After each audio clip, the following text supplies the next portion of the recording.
नमस्कार, जय हिंद, जय भारत। भारतीय अवाम ताकत दल अपने भारतीय भाई बहनों अर्थात अपने देश भारत की जनता अर्थात अपनी भारतीय अवाम से भारतीयता आधारित आपसी श्रद्धा, भारतीयता आधारित आपसी स्नेह, भारतीयता आधारित आपसी प्रेम, भारतीयता आधारित आपसी अखलाक मोहब्बत, भारतीयता आधारित आपसी सहयोग, भारतीयता आधारित आपसी सम्मान, भारतीयता आधारित आपसी एकता, भारतीयता आधारित आपसी भाईचारा तथा भारतीयता आधारित आपसी सद्भाव को समझने व उसे आत्मसात करके वैसा ही और उसी अनुसार आचरण एवं व्यवहार करने हेतु और इसके समस्त भारत में प्रचार प्रसार करने हेतु और प्रत्येक देशवासी को इसकी अहमियत और महत्व को समझाकर इसे अपनाते हुए वैसा ही और उसी अनुसार आचरण एवं व्यवहार करने हेतु और प्रत्येक देशवासी को अपना ही भारतीय भाई बहन मानकर, समझकर, अपनाकर उनके साथ वैसा ही और उसी अनुसार आचरण एवं व्यवहार करने हेतु सतत, सदैव और हमेशा अदब के साथ, आदर के साथ अर्ज करता है, विनती करता है। सर्वप्रथम हम बता दें कि हमारे संविधान, हमारे भारत के संविधान निर्माताओं ने बहुत परिश्रम करके और जिसके अध्यक्ष थे हमारे डॉक्टर राजेंद्र प्रसाद थे और इस संविधान सभा में कई समितियां थी और उसमें सबसे महत्वपूर्ण समिति थी मसौदा या प्रारूप या ड्राफ्टिंग कमेटी जिसके अध्यक्ष थे, जिसके चेयरमैन थे हमारे परम आदरणीय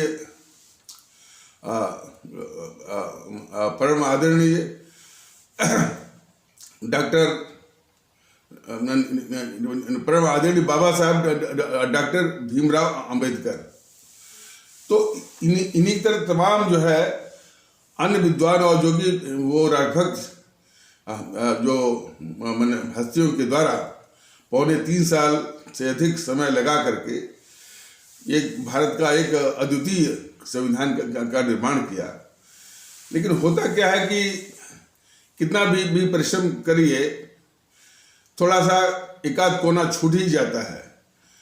तो वो छूट गया था तो वास्तव में यदि नीयत ठीक होती बात की सरकारों की तो उसको दुरुस्त कर सकते थे। भारतीय जनता दल ने देखा था कि जो संविधान आप खोलिए प्रस्तावना के बाद हैं तो जो पहला वाक्य है India that is Bharat a union of states. तो प्रथम तो जो है कि हम ये जो नाम का ही दोष है, ये हमारा देश न तो इंडिया है न तो वो हिंदुस्तान है।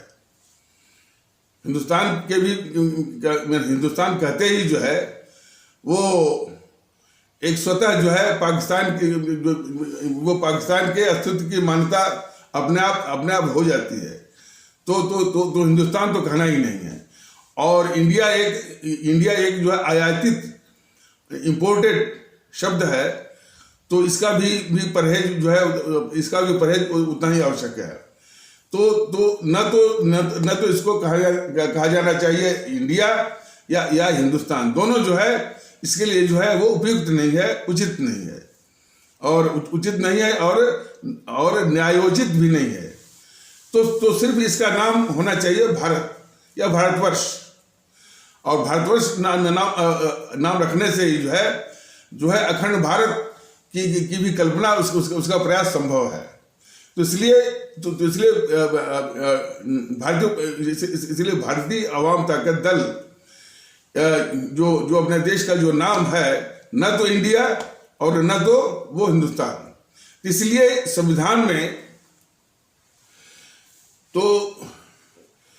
इसलिए संविधान में भी इसी भावना का परिलक्षण होना चाहिए जो कि चूक हो गई इसलिए भारतीय अवाम ताकत दल जो है उस संविधान में जो जो जो जो पहली लाइन है, India that is Bharat a union of states, और दूसरी बात ये भारत देश है, महत्व जो है वो भारत देश का है, और जितने भी ये प्रांत बनाए गए हैं ये सुविधा के अनुसार जो है वो माने प्रशासनिक सुविधा के लिए यानी एडमिनिस्ट्रेटिव कन्वीनियंस के लिए ये प्रांत ये बनाए गए हैं।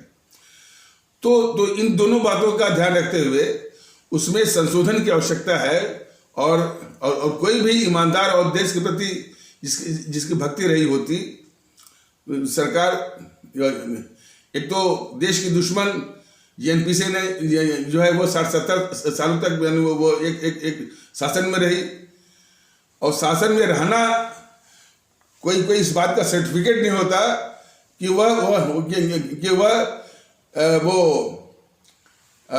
देश के प्रति जो है वो उसकी कोई भक्ति हो।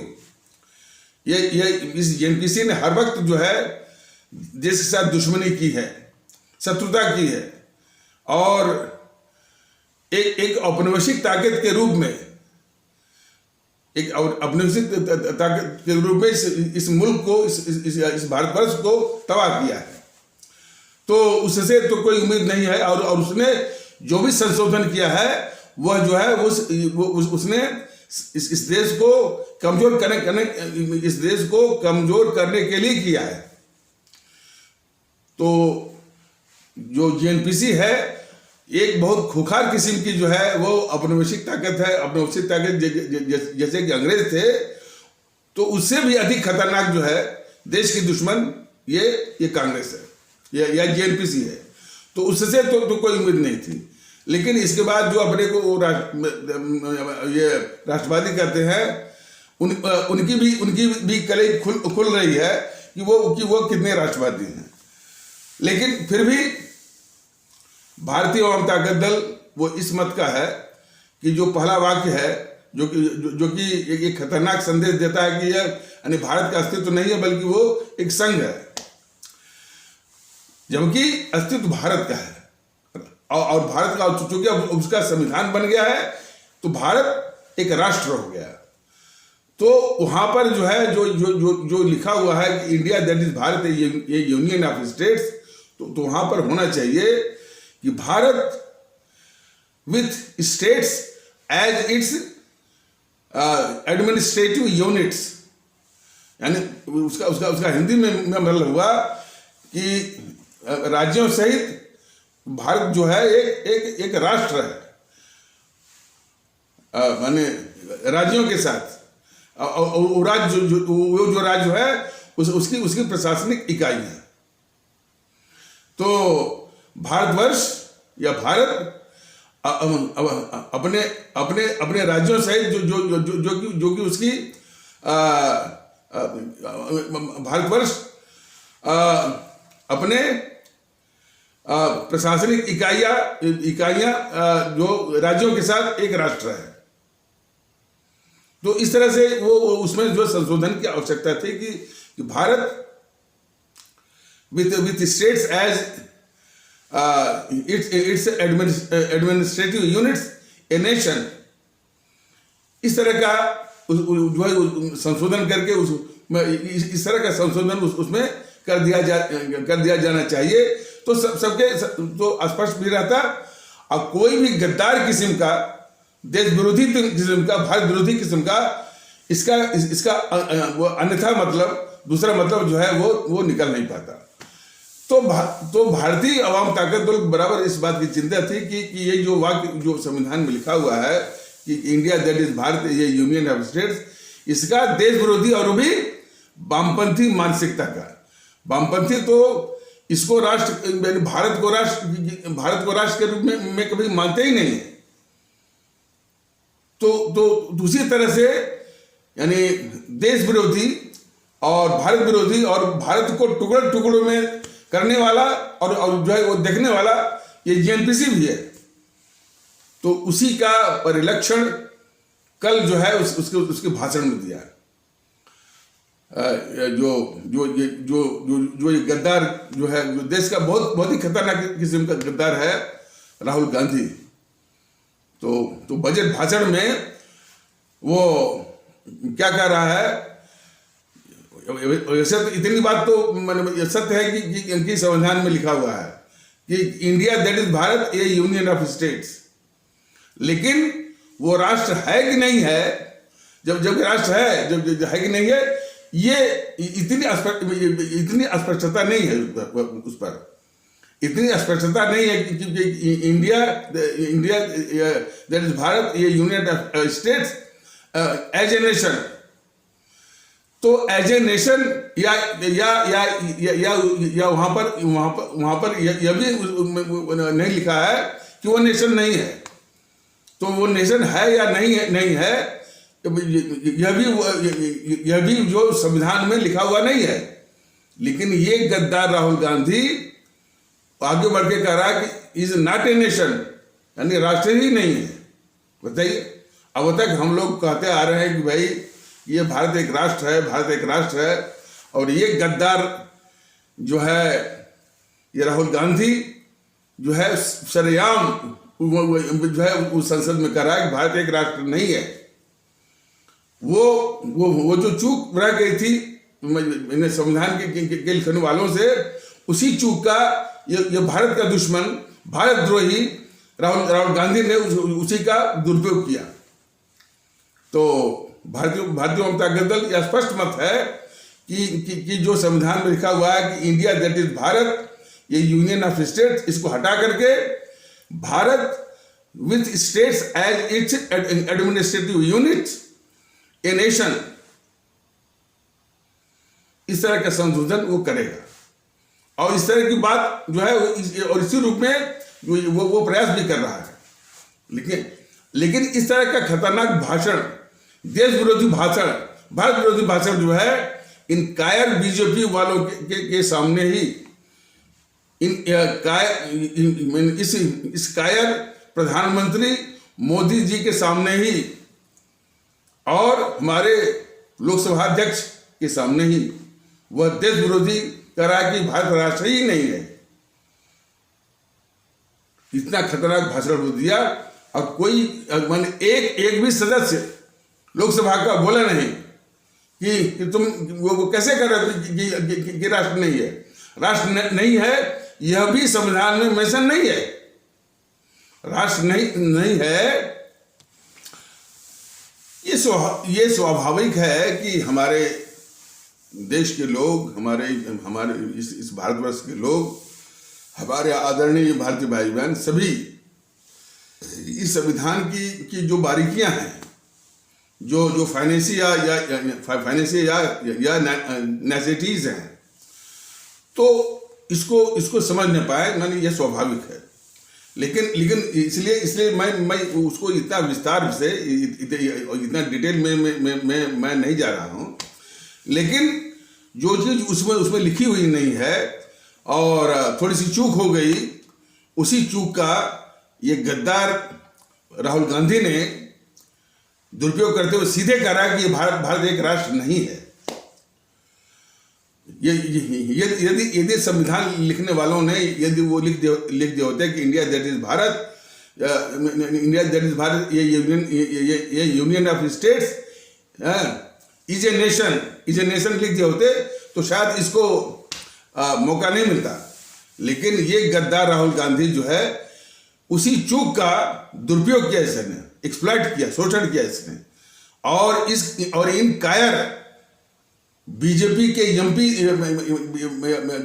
कायर बीजेपी के सभी सांसदों के सामने और कायर प्रधानमंत्री मोदी के सामने और लोकसभा अध्यक्ष के सामने वो गद्दारी किया है, जो कि बोला कि भारत एक राष्ट्र नहीं है। तो ये किस किस्म के राष्ट्रवादी हैं ये बीजेपी वाले, जिनके सामने सीधे वो ये गद्दारी कर रहा है राहुल गांधी और बोला कि भारत एक राष्ट्र नहीं है।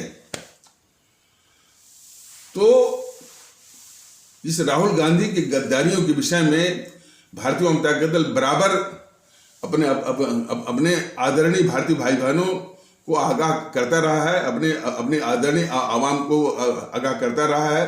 अब इससे बड़ी गद्दारी क्या हो सकती है? जो ये गद्दार राहुल गांधी जो है इस देश को राष्ट्र ही नहीं मानता है, और ऐसा बोल गए वो। और ये कायर किस्म के भारतीय जनता पार्टी वाले और कायर किस्म के हमारे प्रधानमंत्री मोदी जी कुछ नहीं, ये क्या रक्षा करेंगे देश को, जो कि उनके मुंह पर कह रहा है कि भारत एक राष्ट्र ही नहीं है। और इन राष्ट्रवादियों को देखिए ना, इन राष्ट्रवादियों की इनके जो राष्ट्रवाद का मुखौटा पहने हुए हैं, उनकी असलियत तो देखिए कि। और एक कन्हैया कुमार ने बोला कि भाई भारत तेरे टुकड़े होंगे और भारत की बर्बादी तक जंग जारी रहेगी। मोदी जी ने कैसे डील किया उसको देखिए ना।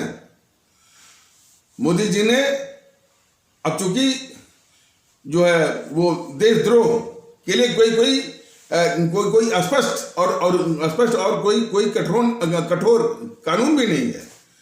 एक सेडिशन माने एक देशद्रोह का कानून जो है वो अंग्रेजों के जमाने का है। वो इसलिए है कि आप जब वो हड़ताल करते हैं, जबकि वो औपनिवेशिक एक सरकार थी अंग्रेजों की, जो कि हम लोग को जो कि इस देश को गुलाम बनाए हुए थी। और भारतीयों को दबाने के लिए जो है उसने जो एक सेडिशन एक्ट जो है या देशद्रोह का अधिनियम वो बनाया हुआ। और वो इसलिए कि जब भारतीय लोग आंदोलन करते थे तो उन आंदोलनों को दबाने के लिए उसने जो है तो बहुत हल्का फुल्का है वो। लेकिन यहाँ पर भारत के साथ जो है वो गद्दारी करने वाले जिस तरह की गद्दारी ये राहुल गांधी करता है। और कन्हैया कुमार बोला कि भारत की बर्बादी तक जंग जारी रहेगी और भारत तेरे टुकड़े होंगे।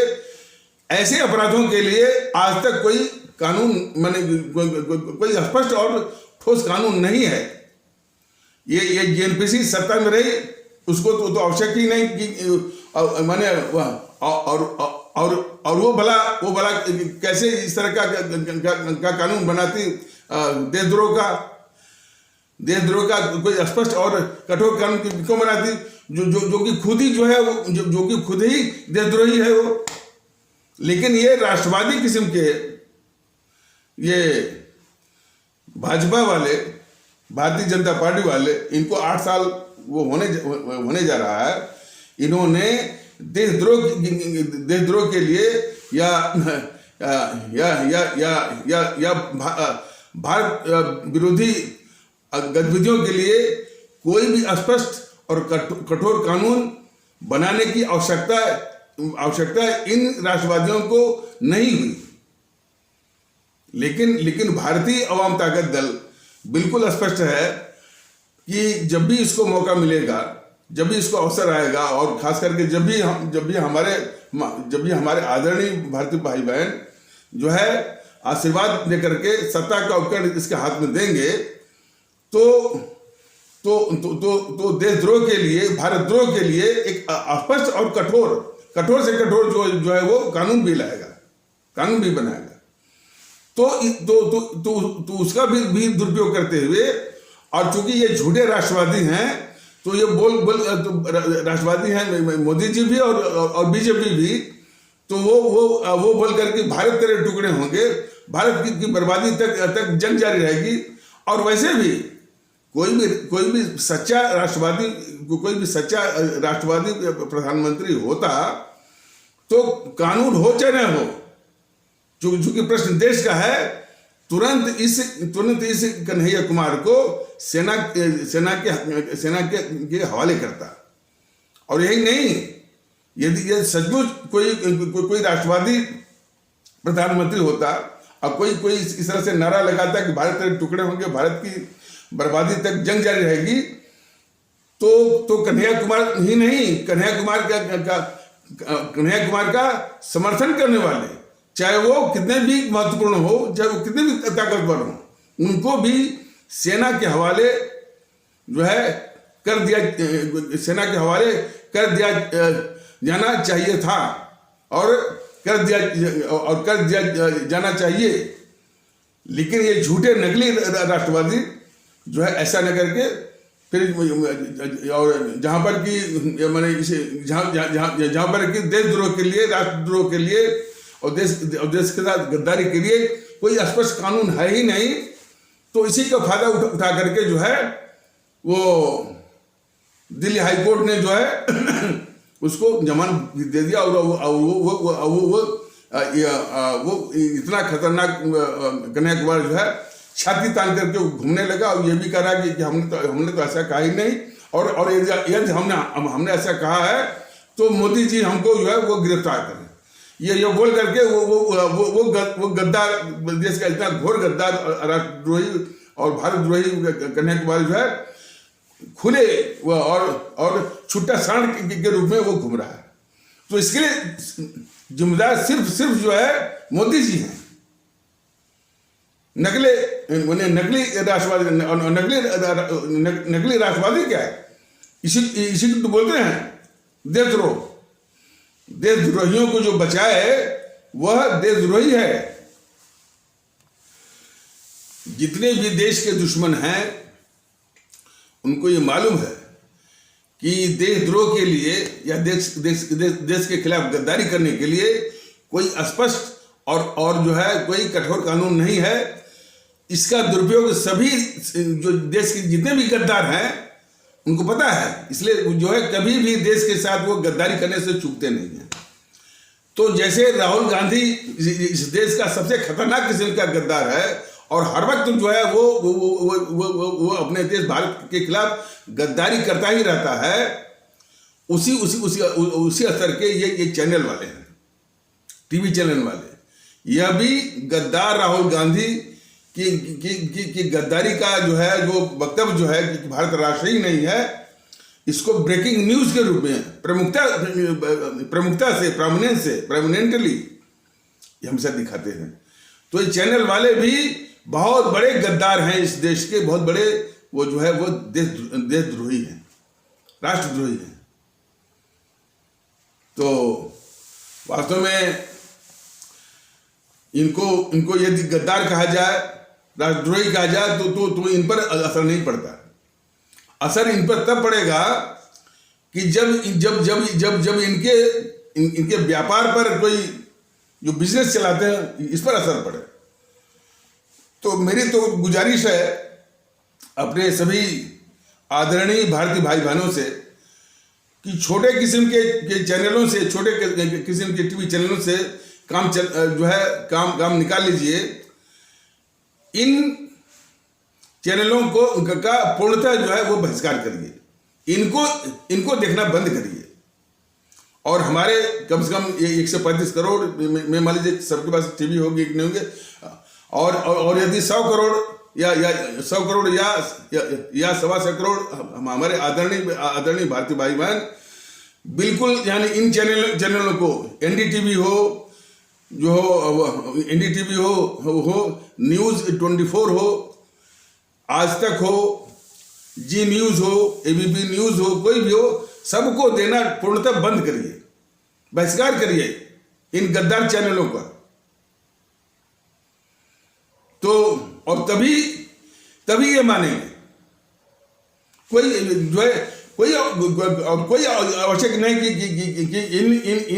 इन गद्दार चैनलों को जो कि हमेशा देश के साथ गद्दारी ही करते हैं। अच्छा, और गद्दार तो हैं ही, संविधान विरोधी भी हैं। भारतीय संविधान ने हमारे सभी देश के लोगों को एक ही पहचान दी कि हम भारतीय नागरिक हैं, हम भारतीय हैं। और ये हमेशा संविधान विरोधी दिखाते हैं कि यहाँ पर इतने हिंदू हैं तो इतने मुसलमान हैं, हिंदुओं में इतना ठाकुर हैं तो इतना ब्राह्मण है, इतना इस जात के उस जात के। तो ये घोर संविधान विरोधी भी हैं और देश विरोधी भी हैं ये चैनल। तो यदि उनको कहा जाए तो ये मानेंगे नहीं, उसका एक ही उपाय है कि हमारे सभी आदरणीय भारतीय भाई बहन इन सभी चैनलों का बहिष्कार करें, पूर्ण बहिष्कार करें और बहिष्कार करें और इनकी व्यूअरशिप घटे, जीरो हो जाए, तब ये सुनेंगे। मैं निश्चित रूप से अपने सभी वो भारतीय भाई बहनों से, खास करके शहर हो, खास करके जो है शहर में जो रहने वाले हैं, देहातों में जो रहने वाले अपने भारतीय भाई बहन हैं, सभी इसका बहिष्कार करें, तब जाकर के इनकी अकल ठिकाने आएगी। ये सुनेंगे नहीं, तब से कहा जा रहा है कि ये देश के साथ गद्दारी कर रहे हैं और जो संविधान विरोधी बात कर रहे हैं। अरे इनका कोई भी पत्रकार चुनाव के समय देखिए तो कहता है कि अब ब्राह्मण है ना, अब किसको वोट देंगे। उस बेवकूफ को अब इससे अधिक मैं बोल नहीं सकता। उस बेवकूफ को मालूम नहीं है कि भारत का संविधान उनको ब्राह्मण की मान्यता नहीं दी है, वो भारतीय हैं। बताइए, देश भारत है, मैंने भारतीय बताने के लिए हम आज हमको जो है 2.5 साल हो गया कि भाई आप जो है 2.5 साल ये बताते हुए और बार बार मैं जो है अन्य मंचों से भी बोलता रहता हूँ, भाई आपका अस्तित्व जो है क्षत्रिय, ब्राह्मण और जो है और यादव और वैश्य के रूप में नहीं है। अब आपका अस्तित्व जो है इस देश, इस संवैधानिक देश में अस्तित्व जो है वो हिंदू मुस्लिम के रूप में नहीं है, हिंदू मुस्लिम सिख या ईसाई के रूप में नहीं है। आपका अस्तित्व इस संवैधानिक देश भारत में वो बंगाली, पंजाबी और तमिल के रूप में नहीं है। वो सिर्फ है वो भारतीय के रूप में, जो कि एक बहुत सरल और सीधा साधा एक अवधारणा है। उसको बताने में जो है और उसको समझने अपनाने में इतनी दिक्कत हो रही है। अब तो ये भी सामने आ रहा है कि जो है उसके विरोध में ये राजनीतिक दल आ रहे हैं। तो इसीलिए भारतीय अवाम ताकत दल मैंने अपने सभी आदरणीय भारतीय भाई बहनों से निवेदन करता है कि यानी जो कि मैंने जो संविधान कहता है कि हम भारतीय हैं, उसके विपरीत करके कि आप भारतीय नहीं हैं, आप जो है हिंदू हैं, आप ठाकुर हैं, आप ब्राह्मण हैं, आप यादव हैं, ये इसका। और उसके आधार पर वो जो है मैंने क्या कहते हैं कि वो एक समूह बनाना, और समूह बना करके इनको वोट करके इनको सत्ता में भेज देना, इसकी साजिश कर रहे हैं। तो बात यही है कि इन देश के दुश्मनों को हमारी आवाम पहचाने, और जब तक इनको आप पनिश नहीं करेंगे, दंडित नहीं करेंगे, तो ये सुनने वाले नहीं है, और सुनने वाले भी नहीं है, और अपनी आदत छोड़ने वाले भी नहीं है। तो पहला काम जो है इन सभी टीवी चैनलों का जो है हमारी जो हमारी पूरी की पूरी आदरणीय भारतीय अवाम इसका बहिष्कार करे। इनकी व्यूअरशिप जो है वो शून्य करे, बहुत हो चुका। और सबसे बड़ी विशेषता ये है कि ये राष्ट्रवादी कहते हैं अपने को, इनके सामने ही जो है ये चैनल वाले, टीवी चैनल वाले जो है यानी भारत विरोधी गद्दारी का भी और संविधान विरोधी हरकतें ये कहते रहते हैं। इस पर इन राष्ट्रवादियों का, यानी भारतीय जनता पार्टियों का, पार्टी के लोगों का, उनके नेताओं और प्रवक्ताओं का एक भी शब्द नहीं आता कि ये चैनल वाले जो है संविधान विरोधी और भारत विरोधी गतिविधियां चला रहे हैं, एक शब्द भी नहीं आता। तो ये कितने नकली राष्ट्रवादी हैं, नकली राष्ट्रवादी का ये भी जो है जेएनपीसी के उसी स्तर के, उसी लेवल के, ये भी भारतद्रोही ही हैं, जिनको दिखता ही नहीं है कि ये चैनल वाले और टीवी चैनल वाले जो है हमारे संविधान विरोधी और भारत विरोधी जो गतिविधि में ये लिप्त है और सक्रिय हैं। बताइए, इतना खतरनाक, देखिए इतना खतरनाक भारत विरोधी, भारतद्रोही राहुल गांधी है। इसको ये चैनल वाले जो है देश का गद्दार नहीं मानते। और हमको पूरी उम्मीद है कि यदि इनसे पूछा जाए कि भाई कि राहुल गांधी जो कि इस देश का इतना बड़ा दुश्मन है, इतना बड़ा खतरनाक गद्दार है, उसको तुम प्रोमिनेंटली प्रमुखता से क्यों दिखाते हो, तो निश्चित रूप से इनका जवाब आएगा कि साहब उसको तो जनता ने चुना है और इतनी पुरानी पार्टी का वो नेता है, यही तो इनका जवाब होगा। तो इन चैनल वालों, इन गद्दार किस्म के जो चैनल वाले हैं, देश के दुश्मन जो चैनल वाले हैं, भारतीय अवाम ताकत दल उनसे कहना चाहता है कि कोई कितना भी बड़े पद पर हो, और जनता उसको क्यों न जो है वो चुन दिया हो, देश का कानून और जो है देश का कानून उस पर लागू होता है और जो है देश की व्यवस्थाएं जो है उस पर लागू होती हैं। और उदाहरण के लिए सैयद शहाबुद्दीन जो है वह जनता ने उसको चुन करके सांसद मतलब मेंबर ऑफ पार्लियामेंट बना हुआ था। लेकिन जब कोई इस तरह से क्रिमिनल केस आया, आपराधिक मामला आया, तो वो सांसद सैयद शहाबुद्दीन गिरफ्तार हुआ, जेल में गया।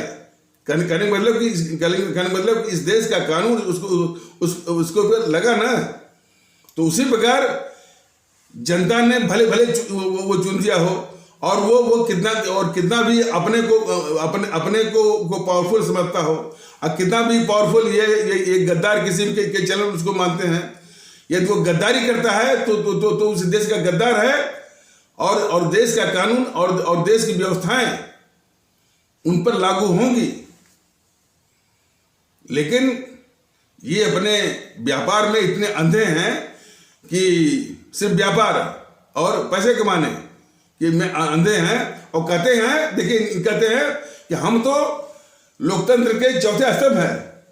ऐसे तो जो है वो यानी देश के दुश्मन जो है वो लोकतंत्र के चौथे स्तंभ की बात करते हैं। चलिए, कोई बात नहीं है। जब भी सामना होगा इन टीवी चैनल से, तो निश्चित रूप से इनको देश का गद्दार के रूप में और देशद्रोही के रूप में जो है साबित किया जाएगा, निश्चित रूप से। तो ये बताइए कि हमारे देश के लोग, माने संविधान कहता है कि हम भारतीय हैं, ये कभी भी नहीं दिखाते। भारतीय हमेशा देश को तोड़ने वाली बात करते हैं कि इतने ठाकुर, इतने पंडित, इतने जो है इतने मुसलमान, इतने यादव और इतने हिंदू, यही कहते रहते। तो देश को तोड़ने वाली हरकतें यानी इनकी हैं। तो खैर, कोई बात नहीं है। हमारे भारत के दुश्मन और हमारे जो है और अपनी आदरणीय आवाम के दुश्मन जो है कई रूपों में। और इन राजनीतिक पार्टियों में किस तरह के तत्व हैं, इनको भी आप गौर करिए। और खासकर गौर इसलिए करिए कि जिनको आप वोट करने जा रहे हैं वो कितने खतरनाक हैं। अब तक तो ये योगी बोल रहा था कि हम जो है गर्मी उतार देंगे, और कहीं तो जो है उसने नाम भी लिया, हमारे इस्लाम आस्था वाले भारतीय भाई बहनों का नाम भी लिया कि हम मुसलमानों की गर्मी उतार देंगे। तो खैर इस तरह के वक्तव्य को बीजेपी वालों ने मीडिया से वो हटवा दिया। लेकिन अब बीजेपी वाले उस पर एक मुल्लमा और उस पर एक मुल्लमा चढ़ाते हुए उसको ढकने की कोशिश कर रहे हैं कि योगी जी ने तो अपराधियों के लिए कहा था। देखिए, वो ये जो समाजवादी पार्टी है वो अपराधियों की ही पार्टी है और वो गैंगस्टर को ही वो टिकट दे रही है। इसीलिए तो भारतीय जनता दल और मैं जो है बराबर अपने आदरणीय भारतीय भाई बहनों से निवेदन कर रहा हूं कि ये गैंगस्टर को टिकट देने वाली, अपराधियों को टिकट देने वाली, देश में गुंडा राज स्थापित करने वाली, प्रदेश में माफिया राज स्थापित करने वाली किसी भी तरह से, देखिए, और यदि जागरूकता हो और जागरूक आप लोग होइए कि ऐसी पार्टियों को और ऐसे अखिलेश को समाज के बाहर कर देने की आवश्यकता है। और वोट देना तो बहुत दूर की बात, जो समाज की आवश्यकता है, जो चाहिए, उसके अनुसार जो है अखिलेश जैसे या उनकी पार्टी जो समाजवादी पार्टी है, इनको देश के बाहर कर देने की आवश्यकता है। और इनको वोट देना भी एक सबसे बड़ा राष्ट्रीय कलंक है।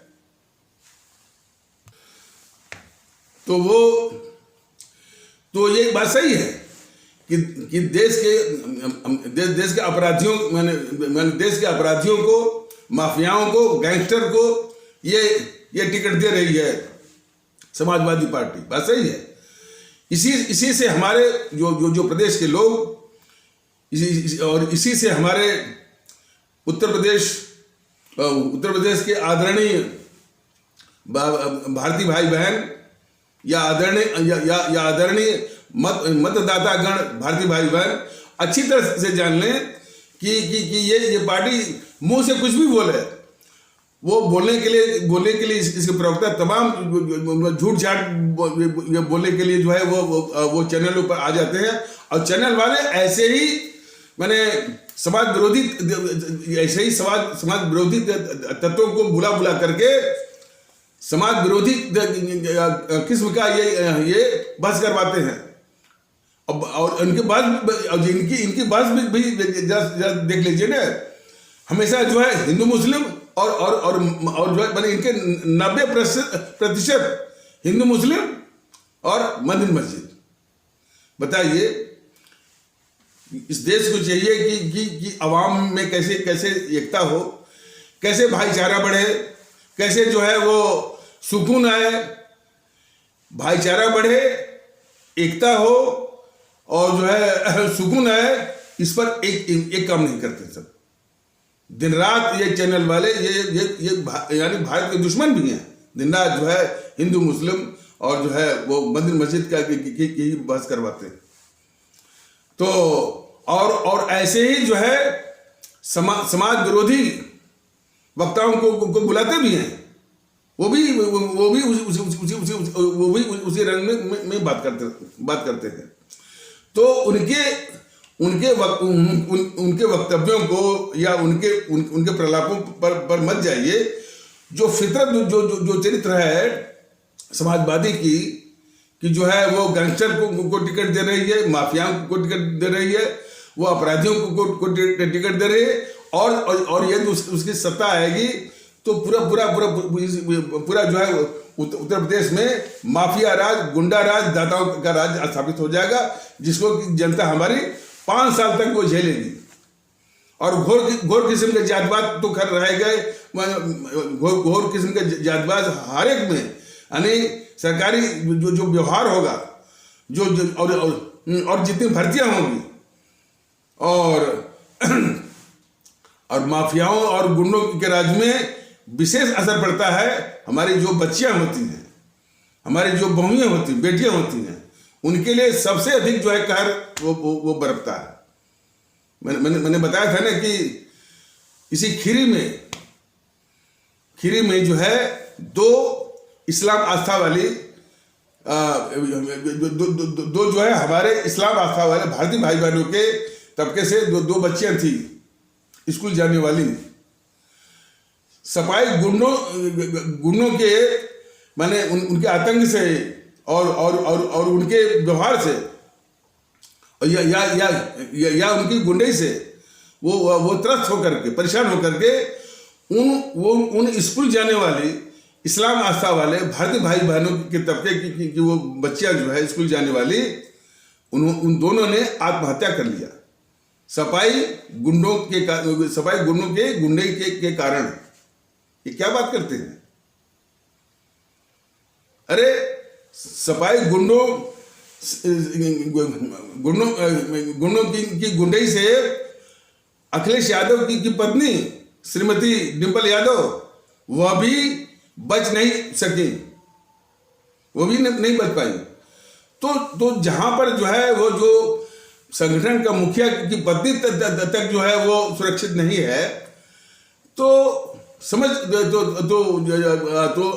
लीजिए कि इनकी गुंडई जो है किस स्तर की है और किस टाइप की है। तो गुंडों का और माफियाओं का जो है कुछ हद तक इन्होंने योगी जी ने उसका मैंने दमन किया है, इसमें कोई शक नहीं। लेकिन गुंडों और माफियाओं का दमन करने में फिर ये जो इनकी घिनौनी मानसिकता है, सिर्फ जो है वो उसको संप्रदाय की मैंने उसी लाइन पर इन्होंने किया। मैंने मुख्तार अंसारी इनके नजर में आए और इनके नजर में जो है वो अतीक अहमद आए, और इनके नाक के नीचे जो है रघुराज प्रताप जो है वो खुखार किस्म का वो माफिया वो छूट गया। तो ऐसी तो मानसिकता वाले हैं। तो मान लीजिए जैसा कि बीजेपी वाले जो है वो योगी जी के वक्तव्य को जो है किसी तरह से वो लिप पोत करके या उस पर मुलम्मा चढ़ा करके ढकने की कोशिश करते हुए वो इस तरह का तर्क दे रहे हैं कि उन्होंने जो है वो माफियाओं और गुंडों के लिए कहा था, और खास करके जो नाहिद हसन है जिसको टिकट मिला है कैराना से, तो उसके लिए कहा था। तो योगी महोदय यदि गुंडों माफिया की बात है तो उस प्रकार बोलिए ना भाई कि जितने गुंडा माफिया है और जिनकी गर्मी बढ़ गई है, तो गर्मी में क्या होता है? एक ही वाक्य होता है कि भाई जितने गुंडा माफिया हैं वो उनको रसातल भेज दिया जाएगा, बस बात खत्म हो गई। उनकी गर्मी चढ़ गई, उनकी चर्बी चढ़ गई है। ये क्या होता है? गर्मी चढ़ना, चर्बी चढ़ना, ये भाषा जो है खुद गुंडों की होती है। ये जितने माफिया किस्म के हैं, गैंगस्टर किस्म के हैं, दादा किस्म के हैं, सबको रसातल नस्ते में नाबूद पंग, जैसा कि आपने जो है मुख्तार अंसारी का क्या किया था, तो उस तरह से कर दिया जाएगा, ऐसा बोलना था। अब आप ही बोलने लगे कि जो है उसकी गर्मी शांत कर देंगे, शिमला बना देंगे।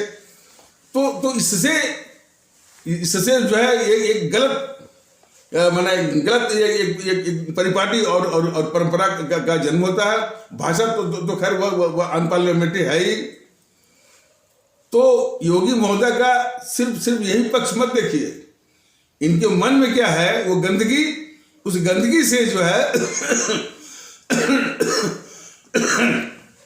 हमारे उत्तर प्रदेश के आदरणीय भारतीय भाई बहन, उत्तर प्रदेश के आदरणीय भारतीय अवाम उससे सावधान हो जाए। उन्होंने स्पष्ट रूप से कहा था कि ये लुंगी पहने हुए और टोपी लगाए हुए टोपी जो हमारे इस्लाम आस्था वाला जो हमारे इस्लाम आस्था वाले आदरणीय भारतीय भाई बहन वो कभी पहनते हैं। तो ये योगी महोदय ने बोला था कि ये टोपी वाले और लुंगी वाले गुंडे, स्पष्ट बोला था। देखिए, मैंने जैसे बताया है कि यानी योगी जैसे तत्व हैं जो योगी इसमें मुख्यमंत्री तक बन गए हैं, इनके मन में हमारे इस्लाम आस्था वाले भारतीय भाई बहनों के खिलाफ जो क्या भावना वो पाले हुए हैं, वही फूट करके समय समय पर मौके बेमौके वो निकला करती है। ये वैसे ही है कि जैसे मनुष्य के शरीर में गंदगी है, मैला है, लेकिन वो गंदगी मैला जो है मालूम नहीं पड़ती है। जब वो शरीर के बाहर निकलती है तब वो बदबू जो है वो करता है और तब वो बदबू फैलाता है, वही चीज है। तो मौके उनका ये कहना कि जो है ये लुंगी वाले और टोपी वाले गुंडे, ये भी कहा। अच्छा, यही नहीं, और सुना गया कि उन्होंने ये कहा है कि कुछ लोग ऐसे हैं जिनका तन तो भारत में है, इनका मन पाकिस्तान में बसता है। देखिए ये क्या मतलब इसका। कुछ लोग, इस योगी ने बोला कि कुछ लोग ऐसे हैं जिनका तन तो भारत में है, मन उनका पाकिस्तान बसता है। तो योगी महोदय, तू ये बता कि कौन लोग हैं, जरा हिम्मत करके, और हिम्मत हो तो हिम्मत करके ये भी बताओ ना कि कौन लोग हैं जिनका तन तो जो है भारत में है और मन जो है वो पाकिस्तान में बसता है। हिम्मत नहीं ना है। और लेकिन तुम्हारा इशारा जो है किधर है, किसको निशाना बना रहे हो, तुम्हारे यानी तुम्हारे बोलने के ढंग से जो है वो स्पष्ट हो रहा है, लेकिन हिम्मत नहीं पड़ रही है तो तुम बोलने की। बताओ ना कि कौन ऐसे लोग हैं जिनका तन तो भारत में है और उनका मन जो है पाकिस्तान में बसता है।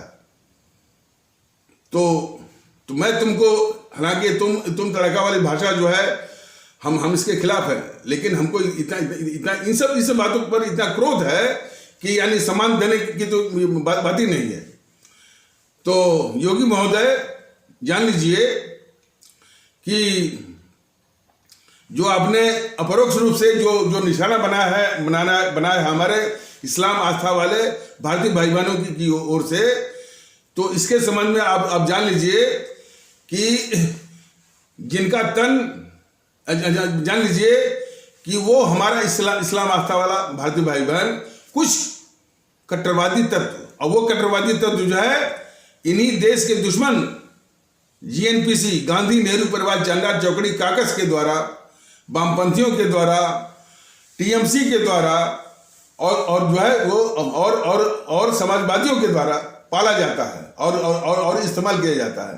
तो सिर्फ वही वो कट्टरवादी तत्व जो है वो समाज विरोधी भी होते हैं, भारत विरोधी भी होते हैं, हिंसक भी होते हैं, और वो पाले जाते हैं जो देश के दुश्मन जीएनपीसी है, और जो समाज का दुश्मन जो है ये समाज का दुश्मन समाजवादी पार्टी के लोग हैं, आरजेडी के लोग हैं, टीएमसी के लोग हैं, वामपंथी भी हैं।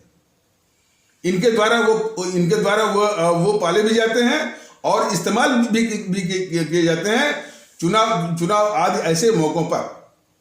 तो सिर्फ उनको छोड़ करके हमारा पूरा जो है जो इस्लाम आस्था वाला भारतीय भाई बहनों का तबका है, वह उसका तन भी यही है, मन भी यही है। वो मुल्क परस्त है, वो भारत परस्त है। इतना आप जान लीजिए। अब रही बात है, मैं बोल देता हूं कि जिसका तन यहां पर है और मन पाकिस्तान में है, वो है राहुल गांधी। क्या करेंगे उसको?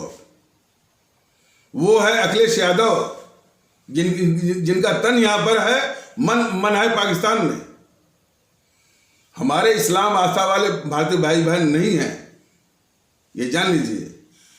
जिनका तन यहाँ पर है और मन पाकिस्तानी नहीं, जो है पाकिस्तान में भी बसता है, भारत के बाहर चीन में भी बसता है और इटली में भी बसता है। वो है गद्दार राहुल गांधी, गद्दार सोनिया गांधी, गद्दार प्रियंका। क्या करेंगे आप? और जिनका तन यहाँ पर है और भारत में और मन उसका पाकिस्तान में बसता है, वो है अखिलेश यादव। क्या करेंगे उनका?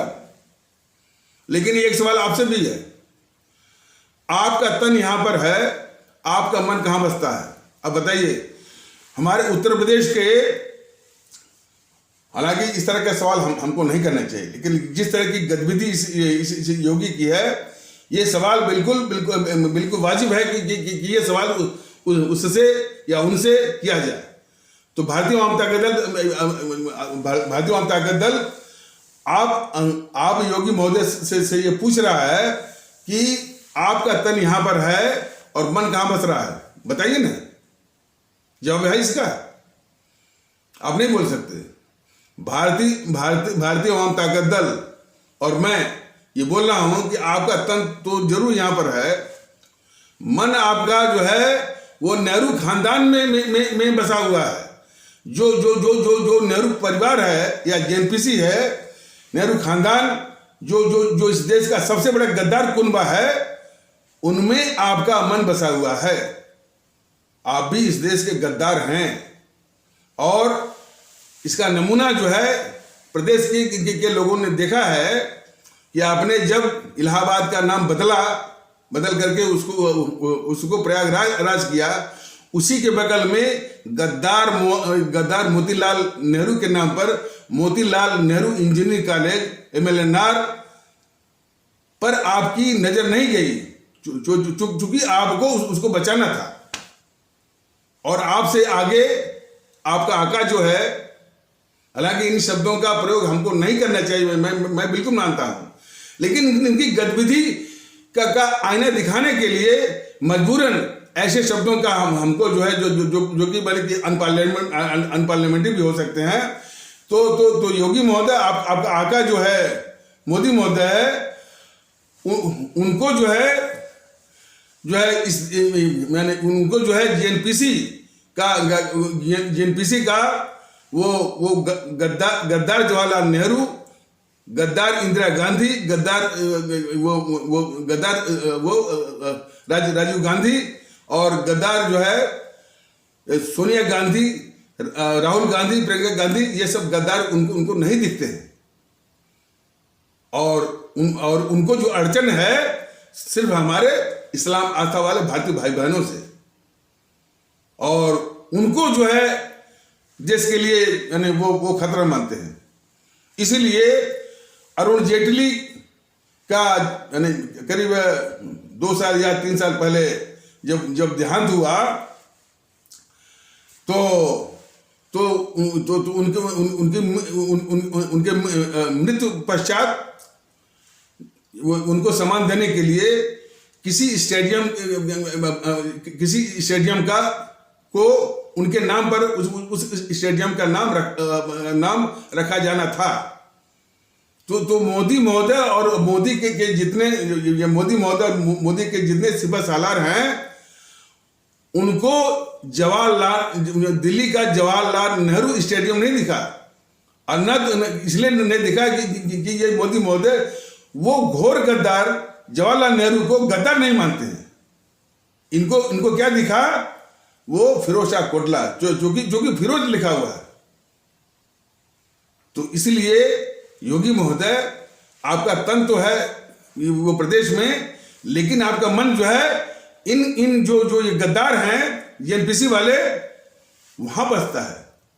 और वहां और उनको बचाने के लिए जो आप हर ये तिकड़म, हर ये टांट्रम और इस तरह का नाटक और दम आप करते रहते हैं।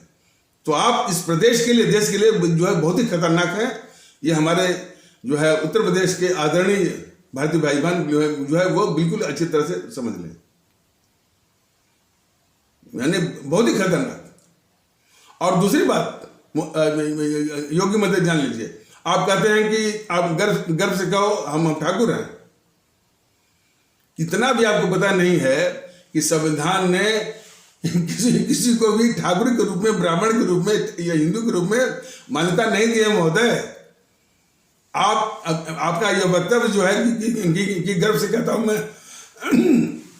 गर्व से कहता हूं कि मैं ठाकुर हूं, यह संविधान विरोधी है। आप जो है आपने एमएलए बनने की भी जो है पात्रता खो दी है, यानी जो है वो मुख्यमंत्री तो बहुत दूर। और कभी भी ये वक्त आएगा और भारतीय जनता दल के पास होगा, तो निश्चित है आप चाहे आप एमएलए के रूप में हो, चाहे आप मुख्यमंत्री के रूप में हो, चाहे इस रूप में हो, आपको जो है आपको अवदस्त और जो है करवाएगा। आपको किसी भी क्षमता में रहेंगे, उससे उससे जो है भारतीय जनता दल आपको बाहर वो करवाएगा, और जो है और वो भी संवैधानिक तरीकों से। जो याचिका होती है, जो वो सुप्रीम कोर्ट हुआ चाहे हाई कोर्ट के जरिए, और इस प्रकार से जितने भी बोलते हैं कि गर्व से कहो हम हिंदू हैं, गर्व से कहो मुस्लिम हैं, ऐसा बोल करके, जैसे है ना वो असदुद्दीन ओवैसी, वो बार बार जो मुस्लिम बोलता है, मेरी तो इस समय ही वो सुप्रीम कोर्ट से ये विनती है, दरख्वास्त है कि कम से कम इसको जो लाइसेंस मिला है वकालत का, वो जो है वो रद्द हो। और जो है चुनाव आयोग से भी ये आग्रह है, उससे भी ये प्रार्थना है कि इसकी मान्यता को रद्द करिए। आप बराबर जो है चुनाव आयोग मतलब बराबर कहता है कि जो जाति संप्रदाय इसके आधार पर कोई पार्टी को चलाता हो, वह जो है और चलाता हो, तो ऐसी पार्टियां जो है अवैध हैं, अनलॉफुल हैं, अनकॉन्स्टिट्यूशनल है। तो आप कम से कम असदुद्दीन ओवैसी की जो है वो लाइसेंस वो रद्द करे। अपना माननीय सर्वोच्च न्यायालय और जो है और असदुद्दीन ओवैसी की जो पार्टी है AIMIM जो है इसकी मान्यता रद्द करे वो चुनाव आयोग। और इस प्रकार जितनी भी पार्टियां हैं, यही नहीं, इस तरह से जितनी भी पार्टियां हैं जो राजभर बोल करके जो है पार्टी जो है राजभर बोल करके पार्टी चला रही हैं, उनकी भी जो कुर्मी बोल करके पार्टी चला रही हैं और राजनीति कर रही हैं, उनकी भी निषाद बोल करके जो है जो पार्टियां जो चला रही हैं, उनकी भी इस तरह से। और बेहतर तो होता कि ये बीजेपी जो हिंदू मुस्लिम के ध्रुवीकरण की बात करती है, कहते कि सारे हिंदू एक हो जाओ और एक हो करके जो है इनको बीजेपी को वोट करो, इसकी भी मान्यता रद्द होनी चाहिए। और जो सबसे घोर देशद्रोही है, अभी उसका राहुल गांधी बोल रहा है कि हमारा देश वो राष्ट्र है ही नहीं, इनकी भी मान्यता रद्द होनी चाहिए। और हमारी जो है वो चुनाव आयोग से दरख्वास्त है कि इन सभी पार्टियों का जो कि देश विरोधी और समाज विरोधी गतिविधियों में, हरकतों में लिप्त है, सबकी मान्यता रद्द करिए। यदि आप रद्द नहीं करेंगे तो इतिहास आपका भी हिसाब लेगा, आपको भी अकाउंट फार करेगा और जरूर लिखेगा कि एक चुनाव आयोग संवैधानिक संस्था थी जिसके अंदर जो है सभी भारत विरोधी और सभी जो है वो समाज विरोधी वो गतिविधियों वाली पार्टियां गतिविधियां चला रही थी और वही सत्ता में पहुंच रही थी। तो थोड़ा सा जागरूक होइए और संविधान सम्मत according to constitution of India. ये जो इंडिया जो है, ये सभी जो पार्टियां हैं, बीजेपी, जेएनपीसी, वामदल, जो है जो कि देश विरोधी हरकतों में लिप्त है, इन सब की मान्यता रद्द करिए। तो हमारे सभी आदरणीय भारतीय भाई बहन अब ये मान्यता रद्द करते कि नहीं करते, अब तक ये क्या करते रहे हैं, देश ने देखा होगा। और देश का जितना दुखड़ा है, जितने उसके कष्ट हैं, उन कष्टों में इनकी भी भागीदारी है। जितना कष्ट है इस देश को, उनमें जो है चुनाव आयोग की भी भागीदारी है। और ये भूले नहीं कि इतिहास इनका पूरा इनकी गतिविधियों का हिसाब लेगा जरूर। तो हमारे आदरणीय भारतीय भाई बहन, और हमारी आदरणीय भारतीय आवाम, और विशेष करके उत्तर प्रदेश के आदरणीय मतदातागण भारतीय भाई बहन, और हमारे पंजाब के आदरणीय मतदाता गण भारतीय भाई बहन, और हमारे उत्तराखंड के आदरणीय मतदाता गण भारतीय भाई बहन, हमारे गोवा के आदरणीय मतदाता गण भारतीय भाई बहन, और हमारे मणिपुर के आदरणीय मतदाता गण भारतीय भाई बहन से विशेष विनती है, और उनसे विनम्र दरख्वास्त है कि भारतीयता के आधार पर एक होकर के, कि चूंकि आप लोग जो वास्तविकता भी है और संविधान ने भी आदेश दिया है, और हमारे अमर शहीदों, हमारे अमर शहीद मतलब कि हमारे जो परम आदरणीय राष्ट्र महानायक, राष्ट्रभक्त शिरोमणि नेताजी सुभाष चंद्र बोस, शहीद आजम भगत सिंह, अमर शहीद चंद्रशेखर आजाद, अमर शहीद अशफाक उल्लाह, अमर शहीद खुदीराम बोस जो कि बिहार के थे, जो कि मुजफ्फरपुर बिहार के थे, और अमर शहीद सुब्रमण्यम भारती जो कि तमिलनाडु से थे, अमर शहीद श्रीमती रानी लक्ष्मीबाई जो कि झांसी से थी, और अमर शहीद श्रीमती रानी चंद्रिमा जो कि कर्नाटक से थी, अमर शहीद श्रीमती रानी गडेलियो जो कि नागालैंड से थी, और इसी प्रकार और दूसरे भी लाखों हैं। इन अमर शहीदों की कुर्बानी और शहादत का मुख्य पैगाम भी यही है कि हम सभी भारतीय हैं, इसलिए एकता हुआ, भाईचारा हुआ, सद्भाव हुआ, इखलाक मोहब्बत हुआ, सब कुछ भारतीयता के आधार पर होने की परम आवश्यकता है।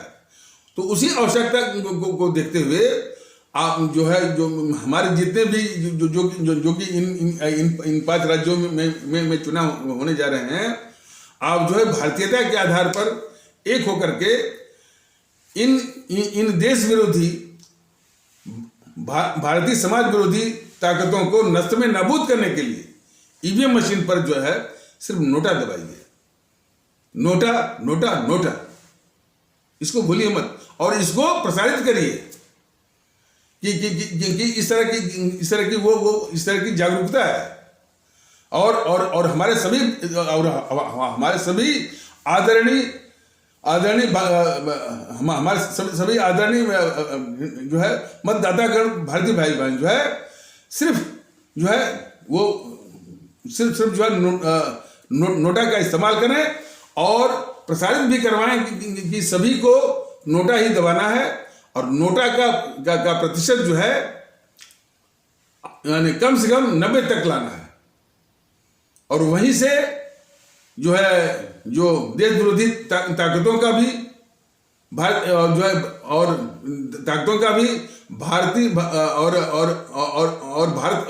भारतीय समाज विरोधी ताकतों का भी, और जो ये चैनल दिखाते हैं उनका भी जो है वो उनका भी इलाज हो जाएगा और देश को एक अच्छा पैगाम जाएगा।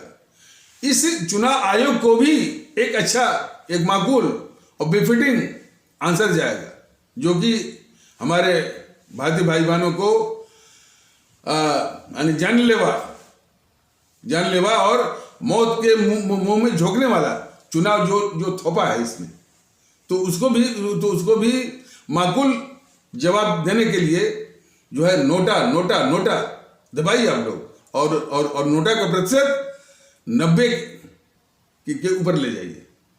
तो इन्हीं आवश्यक शब्दों के साथ इस आवश्यक इन पर चर्चा को यहीं पर विराम दिया जाता है। तब तक के लिए नमस्कार, जय हिंद, जय भारत।